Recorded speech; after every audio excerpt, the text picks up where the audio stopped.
আসসালামু আলাইকুম রহমতুল্লাহি বারাকাতুহু। আমি আয়েশা কিচেনে অনেক স্বাগত। বন্ধুরা কেমন আছেন? আশা করছি ভালো আছেন, আমরাও ভালো আছি। বন্ধুরা আজকে বানিয়েছি ফুলকপির রোস্ট। একদম আমি আমার পদ্ধতিতে বানিয়েছি। যদি না বানিয়ে থাকেন এইভাবে একবার বানিয়ে দেখুন, সাধারণভাবে অসাধারণ লাগে খেতে। ভালো লাগলে লাইক শেয়ার কমেন্ট করে আমার পাশে থাকবেন। নতুন বন্ধুরা সাবস্ক্রাইব করে পাশে থাকবেন। পুরনো বন্ধুদের অসংখ্য ধন্যবাদ আমার পাশে থাকার জন্য। এখানে একটা ফুলকপি নিয়েছি, ছোট ছোট করে এভাবে টুকরো করে নিয়েছি, ধুয়ে পরিষ্কার করে নিয়েছি। বন্ধুরা এর মধ্যে আমি দিয়ে দিয়েছি পানি। পানিটাকে আমি গরম হতে দেব। পানিটার মধ্যে দিয়ে দেব লবণ। ফুলকপিগুলো আমি ভাপাতে দিচ্ছি। ফুলকপিগুলো একবারে সেদ্ধ করে নেবো না, ফুলকপির মধ্যে যে জীবাণুটা থাকে সেটাও ঠিক হয়ে যাবে। একদম একটু পানিতে, শুধু গরম পানিতে 2 মিনিট 3 মিনিটের জন্য ভাপিয়ে নেবো, বাস। সেদ্ধ করা যাবে না। দিয়ে দিলাম, যা নোংরা থাকবে সেগুলোই লবণ পানি থেকে বেরিয়ে আসবে, পোকামাকড় থাকে এবং ভাপানো হয়ে যাবে। দেখুন বন্ধুরা 2 মিনিট হয়ে গেছে, আর 1 মিনিট মতো ফুটিয়ে আমি পানি ঝরিয়ে নেব। মিক্সার জার নিয়েছি, তার মধ্যে নিয়ে নেব আমি কাজু বাদাম। কাজু বাদাম নিলাম অল্প পরিমাণ, নিয়ে নিচ্ছি 4 মগজ। 4 মগজ নিয়েছি 2 চামচ, চা চামচের। আর কাজু বাদাম ভেঙে নিয়েছিলাম, সেটা নিয়ে নিয়েছি প্রায় 8-9টা মতো কাজু বাদাম ভাঙা। এটাকে আমি পেস্ট বানিয়ে নেবো সুন্দর।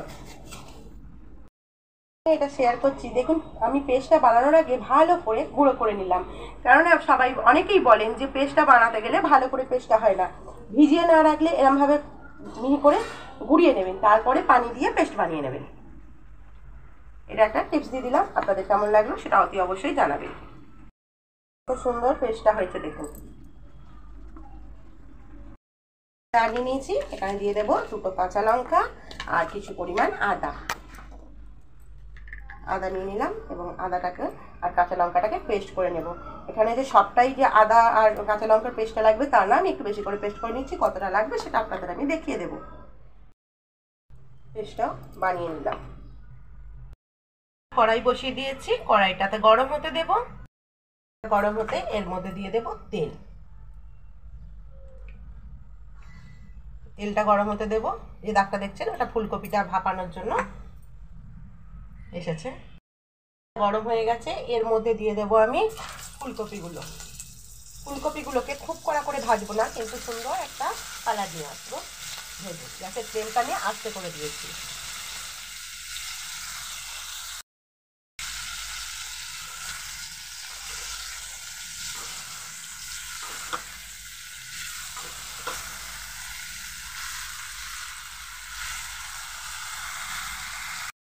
নিয়েছি 150 গ্রাম টক দই। টক দইটাকে আমি ভালোভাবে ফেটিয়ে নেবো, জল ঝরানো টক দই নিয়েছি। দইটাকে ভালোভাবে ফেটিয়ে নেওয়ার পর এখানে দিয়ে দেবো কিছু মশলা। ধনের গুঁড়ো দিলাম 1/2 চামচ। এখানে দেবো হলুদ, অল্প পরিমাণ দেবো, 1/2 চামচেরও কম আমি হলুদটা দিয়েছি। এবার আমি দিয়ে দেবো জিরে গুঁড়ো, দিয়ে দেবো লঙ্কার গুঁড়ো। এটাকে ভালোভাবে এবার মিক্স করে নেব।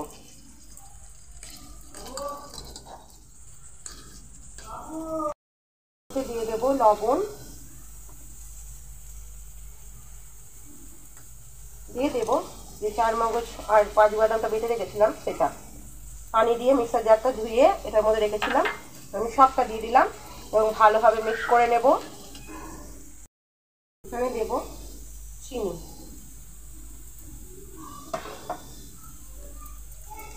এবং ভালোভাবে আমি এটাকে মিক্স করে নেব। মিক্স করে রেখে দেবো। এখানে ফুলকপিটা আমাদের ভাজা হচ্ছে। কপিটার গায়ে দেখতে পাচ্ছেন কত সুন্দর একটা কালার চলে এসছে। এই ভাজা হয়ে গেছে, আমি এটাকে এবার নামিয়ে নেব। আমি সেদ্ধ হওয়ার সময় লবণ দিয়েছি, তারপরে আমি আর লবণ ইউজ করিনি।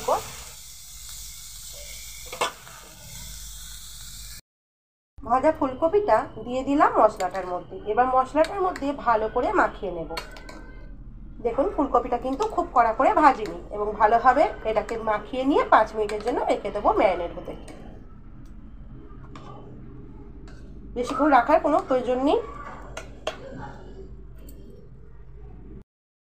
কড়াইটা আবার গরম হতে দিয়ে দিয়েছি বন্ধুরা। কড়াইয়ের মধ্যে দিয়ে দেবো তেল। সাদা তেল দিয়ে দিলাম, তেলটা গরম হতে দেব। 2 চামচ মতো তেল দিলাম। এখানে দিয়ে দেবো দারচিনি, এলাচ, লবঙ্গ, সামান্য 2-4টে গোলমরিচ, আর দিয়ে দিলাম সাজিরে। একটু ফোড়নটাকে নাড়াচাড়া করে নেব। আস্তে দিয়ে দিলাম। এবার দেবো আদা রসুনের পেস্টটা। আদা রসুনের পেস্টটা আমি ভর্তি করে 1 চামচ দিলাম এবং এটাকে ভালোভাবে আমি একটু ভেজে নেব, যেন কাঁচা গন্ধটা না থাকে। আদার পেস্ট, আদার কাঁচা লঙ্কার যে পেস্টটা বানিয়েছি সেটা সবটা দিয়ে নিই। দেখতে পেলেন বানিয়েছি অনেকটা, দিয়েছি 1 চামচ আদার কাঁচা লঙ্কার পেস্টটা।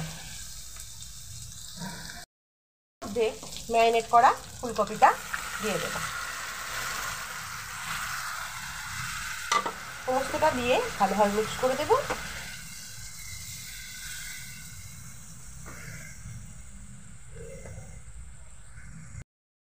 এখানে দেবো বাটি ধোয়া পানি।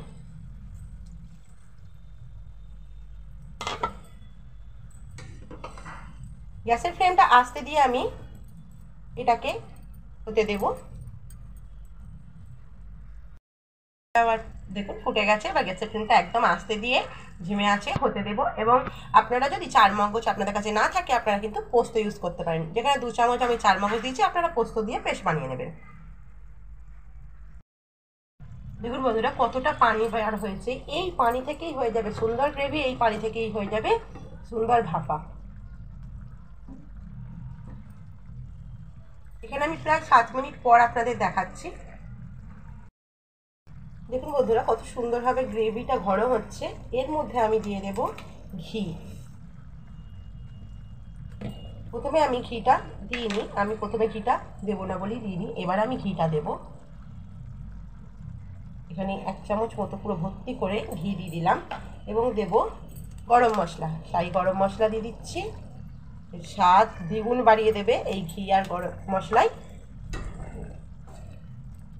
এবং এটা ঢাকা দিয়ে ধিমি আঁচে হতে দেব। দেখলেই বোঝা যাবে যে ফুলকপিটা কত সুন্দরভাবে সেদ্ধ হয়ে গেছে। সেদ্ধ প্রায় হয়ে এসেছে, কারণ ভাপানো ছিল, ভাজা ছিল। বন্ধুরা গ্রেভিটা কত সুন্দর ঠিক হয়ে গেছে। এবার আমি ভালোভাবে নাড়াচাড়া করে দেবো একটু। আর এই পরিমাণই গ্রেভি আমি রাখবো। ভাত, লুচি, পরোটা সবের সাথে একদম অসাধারণ লাগে খেতে। তেল ছেড়ে গেছে এবং ফুলকপিগুলো সুন্দরভাবে সেদ্ধ হয়ে গেছে। দেখুন দেখলেই বোঝা যাবে। এখানে যদি আপনারা দিতে চান কাঁচা লঙ্কা চেরা দিতে পারেন।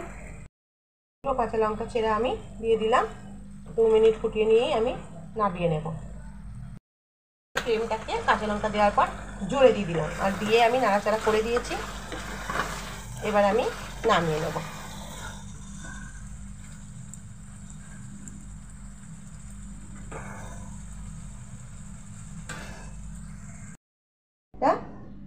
বলে ঢেলে নিলাম। ফুলকপির রোস্ট রেডি। আপনাদের কেমন লাগলো জানাবেন। খেতে কিন্তু অসাধারণ। না বানিয়ে খেলে একবার বানিয়ে খাবেন। ভালো লাগলে লাইক, শেয়ার, কমেন্ট করে পাশে থাকবেন বন্ধুরা।